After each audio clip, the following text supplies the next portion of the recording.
Entre 1914 y 1918 apareció un nuevo y sorprendente escenario bélico que iba a revolucionar la guerra: el aire.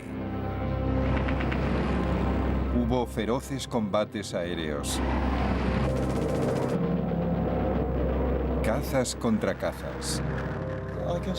Igual que si lo estuviera viendo. Era como una nube de moscas en el cielo, moviéndose rápido, claro. Muy rápido y bajando en picado. Había accidentes tremendos y la lista de bajas indicaba que casi todos los pilotos morían. Di un beso a mi madre. Lo recogí todo y le dije: adiós, mamá. No creo que volvamos a vernos. Era la actitud que tenías que tomar. Sabías que ibas a morir. La guerra en el aire vio cómo los aviones se las arreglaban para despegar desde una plataforma situada encima de otro aeroplano. Y la invención de un concepto radicalmente nuevo, el portaaviones, dio impulso a una carrera tecnológica. Los diseñadores de ambos bandos intentaban superarse unos a otros. Esa carrera trajo la nueva época de los aviones de combate y de los bombarderos. De una nueva raza de héroes, los ases del aire. Ahora podemos ver esa guerra aérea tal como la vieron los pilotos, en color. Sangre en el aire.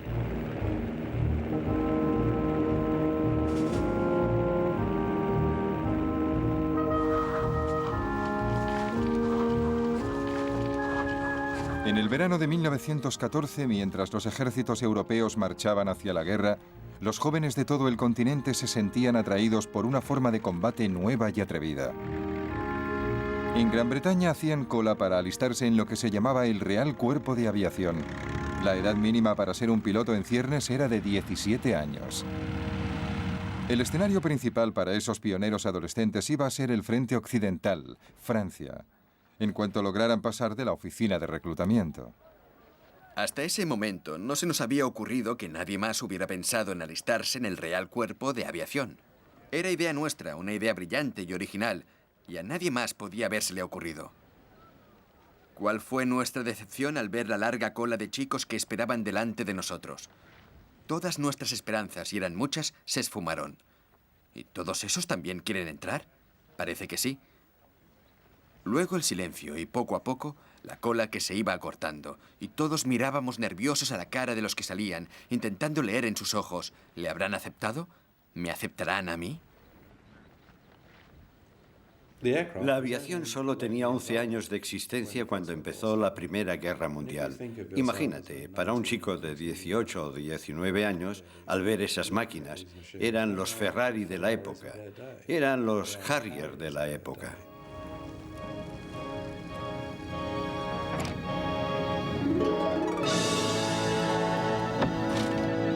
La aviación, con toda su temprana locura, acababa de nacer.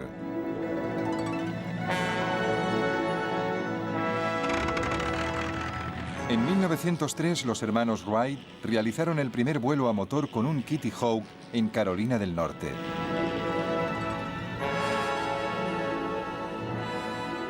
Los jefes militares empezaron a comprender que los aviones podrían ser útiles para la guerra. En 1909, el francés Louis Blériot cruzó 30 kilómetros de mar, el Canal de la Manga. Cuando miraba hacia abajo, veía el mundo como nadie lo había visto jamás.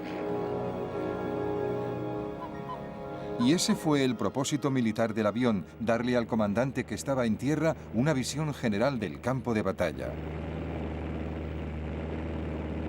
La idea de los reconocimientos aéreos apareció a mediados del siglo XIX con los globos de aire caliente.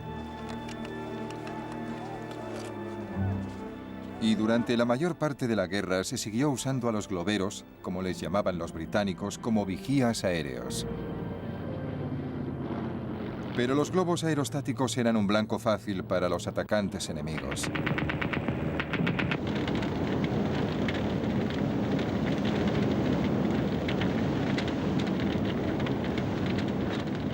Para mayor seguridad, desde 1916 se permitió a los tripulantes de globos usar el paracaídas plegable que se había presentado en Norteamérica por primera vez hacía 30 años.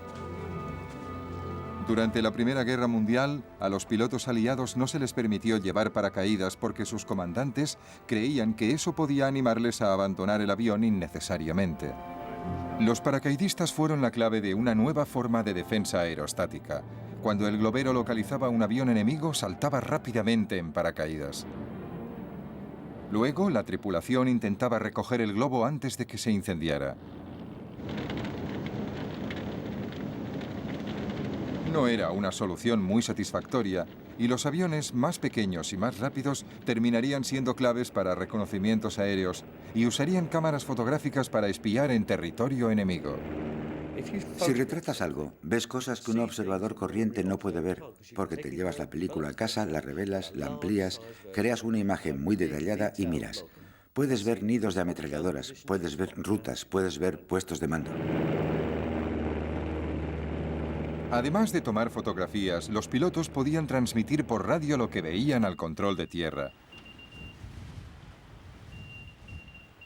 La única manera que tenía el enemigo de evitar que la información se filtrara o que el piloto volviera a la base con sus valiosas fotografías era abatirle. Pero en esas primeras épocas era difícil.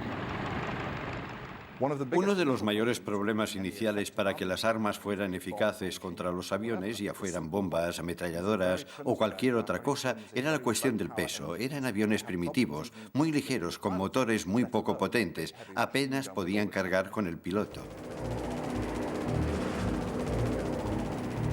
Los pilotos se enfrentaban con otro obstáculo a la hora de disparar. El propulsor delantero estorbaba. La primera solución llegó en abril de 1915 de la mano del piloto francés Roland Garros. Puso cuñas de acero en las hélices propulsoras, así las balas de las ametralladoras simplemente rebotaban. Claro, no es una solución ideal, sobre todo por el peso añadido de la armadura para resistir el fuego de la ametralladora, y también porque desviaba una de cada 10 balas, y algunas incluso podían rebotar y dar en tu propio avión. A pesar de los peligros, Roland Garros abatió 5 aviones alemanes en 2 semanas. Sus pilotos no sabían de dónde venía el fuego, pero entonces Roland Garros se vio obligado a aterrizar en territorio alemán.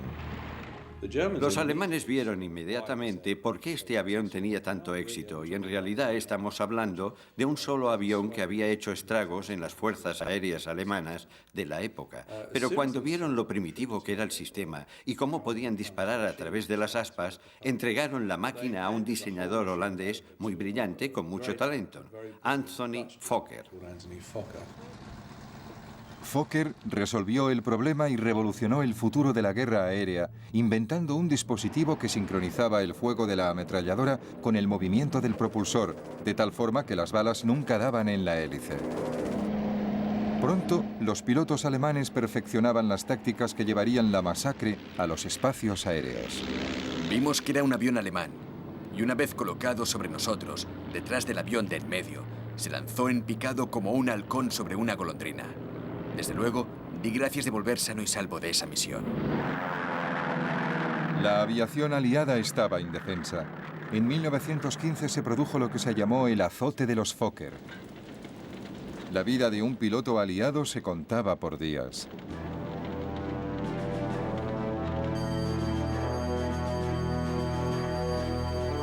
El azote de los Fokker de 1915 estaba acabando con los pilotos franceses y británicos.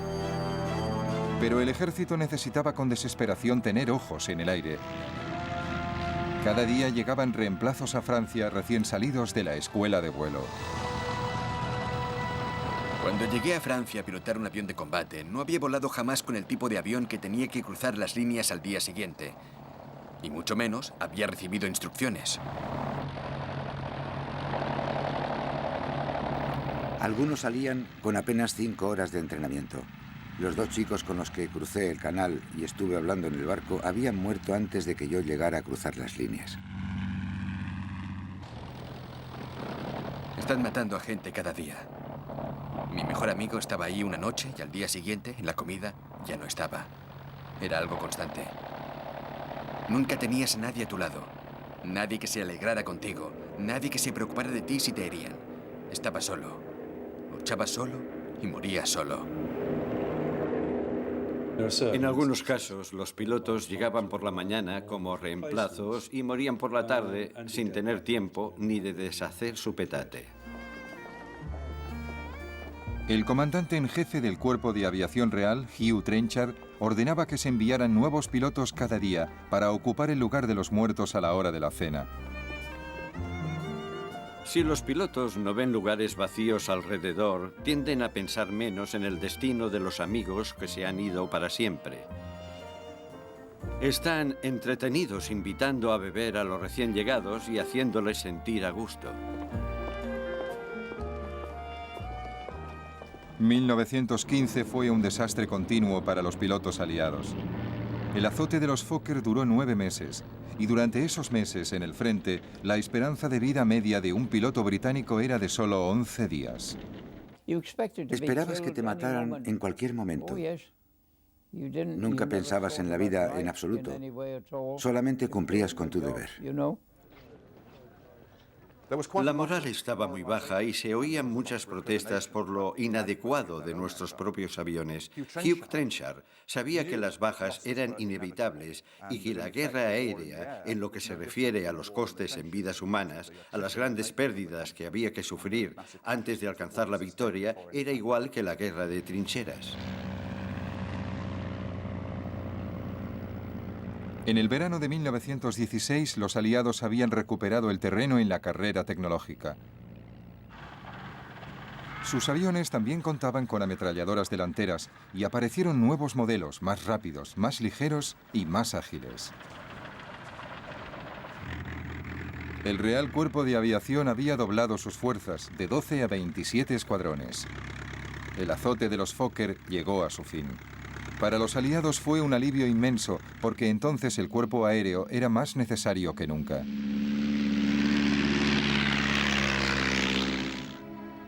El punto muerto en la guerra de trincheras duraba ya casi 2 años. Tanto los comandantes aliados como los alemanes buscaban con desesperación la forma de romperlo. En febrero, los alemanes habían lanzado una ofensiva masiva en Verdún y los franceses resistían a la desesperada. Para aliviar la presión, el ejército británico planeó su ataque al Somme en julio. Los reconocimientos aéreos eran vitales, no solo para localizar objetivos alemanes, sino también para guiar el fuego de la artillería. Los pilotos aliados se pusieron en acción con sus nuevos aviones mejorados. Algunos se hicieron muy populares, como por ejemplo Albert Ball. Albert Ball fue una inspiración para el Real Cuerpo de Aviación porque nada era demasiado peligroso para él y en cierto modo reflejaba la imagen que tenía Trenchard de lo que debía ser el Real Cuerpo de Aviación. Gente sin miedo al peligro, gente que siempre se lanzaba al ataque, aunque eso significara la muerte. Dicen que he chocado con el suelo a 200 kilómetros por hora y que mire cómo ha quedado el tren de aterrizaje. Sí, ya lo he visto. Pero ahora ya está casi listo para volar otra vez. Fue una sensación muy extraña caer en picado. Tuve tiempo de ver cómo me había llegado la hora. Pero resulta que no llegó. Ball no representaba el futuro del Cuerpo de Aviación Real. No podía hacerlo. Confiaba en la suerte para seguir vivo. Volvía con el avión lleno de agujeros de bala. Albert Ball murió a los 21 años. Había abatido 44 aviones alemanes. Los franceses fueron los más rápidos en sacar partido de sus ases del aire. Concentrándose en las vidas de los héroes del aire, distraían al público de las masacres en las trincheras. Los pilotos de éxito eran perseguidos por la prensa y exhibidos entre la alta sociedad.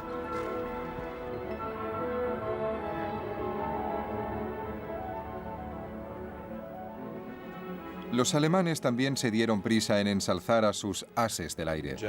En los servicios alemanes, esa publicidad se usaba para levantar la moral, pero no solamente la de los pilotos, sino también para crear héroes entre la población, y por eso se publicaba cómo los pilotos competían unos con otros y se concedían medallas por abatir un cierto número de aviones.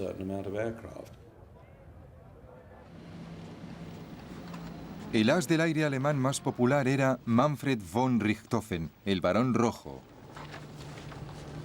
Richthofen abatió 80 aviones enemigos, más que cualquier otro piloto en la guerra. Soy un cazador. Cuando he abatido a un inglés, mi pasión por la caza queda satisfecha, por lo menos durante un cuarto de hora. Von Richthofen se convirtió en el ídolo de una visión romántica de la guerra aérea. Caballeros con brillantes armaduras voladoras enfrentándose en combate singular.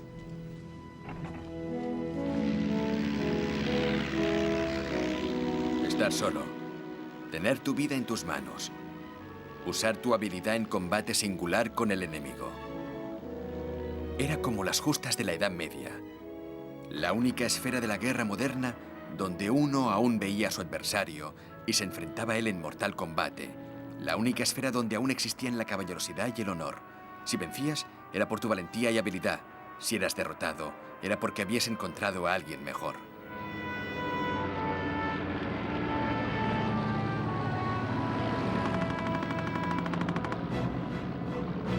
Pero mamá, no se pueden imponer desde la simple tierra las normas para la gente que patrulla por el aire. Allí eres alguien distinto. Yo diría que no eres un hombre. Yo por lo menos no lo soy. Eres la encarnación del diablo, lleno de la emoción de jugar al mejor juego que haya creado Dios jamás, loco tras los alemanes, olvidando todo lo demás. En lo único que piensas es en demostrarle al cabeza cuadrada que hay un solo hombre digno de estar en el aire, y no dos. En una zona de combate, cuando las balas silban a tu alrededor y estás envuelto en humo negro, te conviertes en otra persona. No eres humano, por decirlo de alguna manera. En cierto modo, dejas de ser humano. Eres una máquina de guerra y cumples con tu misión. En abril de 1917, los alemanes volvían a adelantarse en la disputada carrera armamentística. Su ventaja era en parte táctica. Empezaron a actuar en escuadrones de 14 aviones llamados Jastas y enviaban 3 o 4 Jastas hacia el frente de una vez. Estos grupos masivos recibían el apodo de circos volantes. Las Jastas llevaron a las primeras grandes escenas de duelos entre escuadrones y no entre individuales, los famosos días de los combates en grupo. Los escuadrones británicos y aliados se enfrentaban a los circos alemanes en el aire, sobre las trincheras, y luchaban hasta la muerte, muchas veces ante la sorpresa de la infantería que les veía desde abajo. Igual que si lo estuviera viendo, eran como una nube de moscas en el cielo, moviéndose rápido, claro, muy rápido, y bajando en picado y rodeándose unos a otros. Y oíamos los disparos, claro, pero estaban muy altos. Yo vi algunas batallas maravillosas, batallas aéreas entre 2 aviones de combate. Y nunca... Pero el problema es que nunca sabíamos quién ganaba. Apostábamos entre nosotros y yo me preguntaba, ¿quién volverá? ¿Quién va a ganar hoy? ¿Serán los alemanes o será uno de nosotros?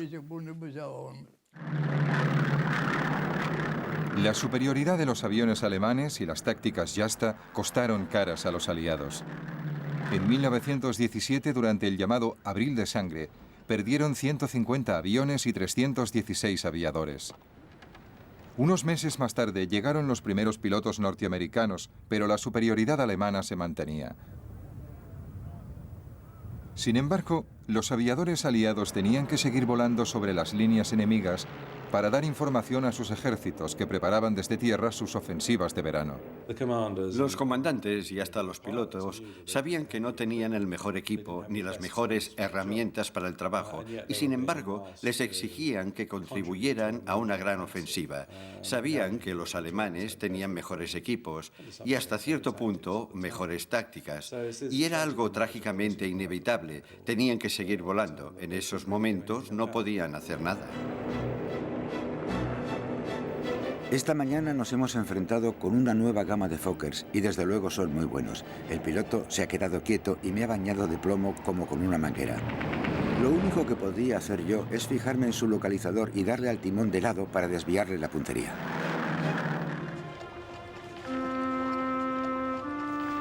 Pero aunque las bajas durante toda la guerra fueron muy altas, los pilotos británicos sabían que eran solo una pequeña fracción de las bajas en tierra, que iban subiendo.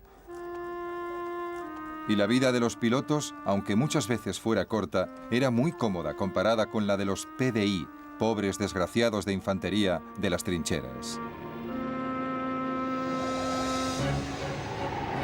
Cuando volábamos a casi 5.000 metros, sentías como una gran exaltación, como si gritaras: «Soy el rey del castillo». Estabas ahí arriba y la guerra no te afectaba. Yo estuve en la infantería y siempre íbamos sucios, piojosos y muchas veces muertos de hambre, mientras que en el cuerpo aéreo vives como un señor. Cuando estaban en tierra, la vida de los pilotos era muy extraña porque se enfrentaban a la muerte cada día en el aire, pero luego volvían al campo de aviación y tenían un salón agradable, buena comida y una cama decente para dormir. Es una maravilla volver de la patrulla por las noches pensando que has terminado por hoy con el brillante crepúsculo por poniente y el levante oscuro y misterioso. Y aquí estoy completamente solo, disfrutando del estupendo sol de mayo y con una brisa fresca. Se está tan a gusto.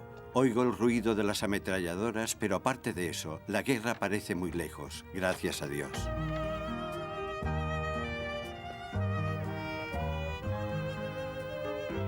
Hemos puesto un entoldado y comemos al aire libre, en un bosque.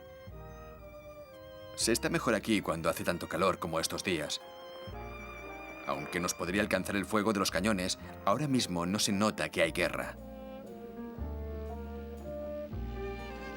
Estoy sentado en un bosque a la sombra y lo único que se oye son las ametralladoras que disparan a lo lejos y el gramófono del salón.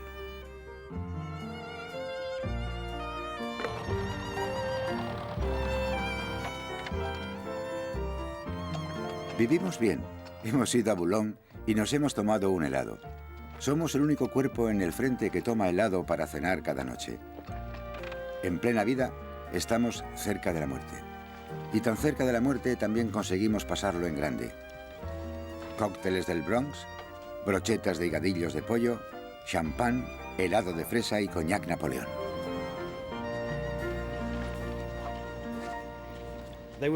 Más que nada, eran chicos normales que podían morir en cualquier momento y vivían la vida intensamente. Muchos de ellos sufrían de los nervios a medida que pasaba el tiempo y veían que se acercaba la muerte. Este verano ha hecho un calor tremendo y teníamos que volar muchas horas. Todo eso afectaba a los nervios de los que tenían que volar. Recuerdo que mi compañero de cuarto pensaba lo mismo y los dos nos quedábamos despiertos a oscuras pensando en la patrulla del amanecer al día siguiente. Al final no pudimos soportarlo más y nos confesamos uno al otro nuestro miedo y malos presentimientos. Encendimos las velas y luego nos sentimos un poco mejor y de alguna forma conseguimos pasar la noche igual que tendríamos que pasar el día siguiente. Un piloto vivía atormentado por una pesadilla, una cara. La cara parecía vaga y distante, y poco a poco se acercaba hasta que la nariz de la cara y la de él estaban casi juntas y se miraban. Nada más, solo se miraban. Entonces se despertaba y ya no podía dormir. ¿Quién era? ¿Alguien a quien había matado? ¿O era el hombre que le esperaba bajo el sol?